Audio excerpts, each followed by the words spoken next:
All right, get ready for one of the wildest stories from the Cold War.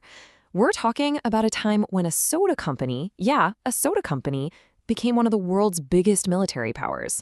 I know, it sounds like the setup for a bad joke, but believe me, the story of the Pepsi Navy is 100% real.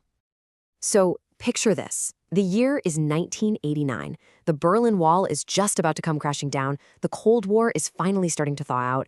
And for just one totally surreal moment, the sixth largest submarine fleet on the entire planet belonged to Pepsi. Yep, the soda company. You heard that right. For a brief, shining moment in history, PepsiCo was a major naval power. So the big question is, how on earth does a company that makes sugary drinks end up commanding a fleet of actual warships? Well, the answer is, of course, a very, very strange business problem that had been brewing for decades. Okay, so here's the deal.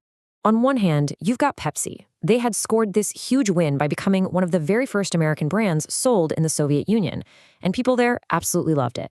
But here was the catch. The Soviet currency, the ruble, was basically worthless outside of the USSR, so Pepsi couldn't actually get paid in money they could use anywhere else.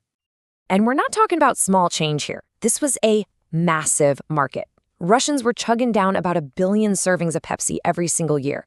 That is a whole lot of soda and a whole lot of rubles just piling up with no way to get them to the bank.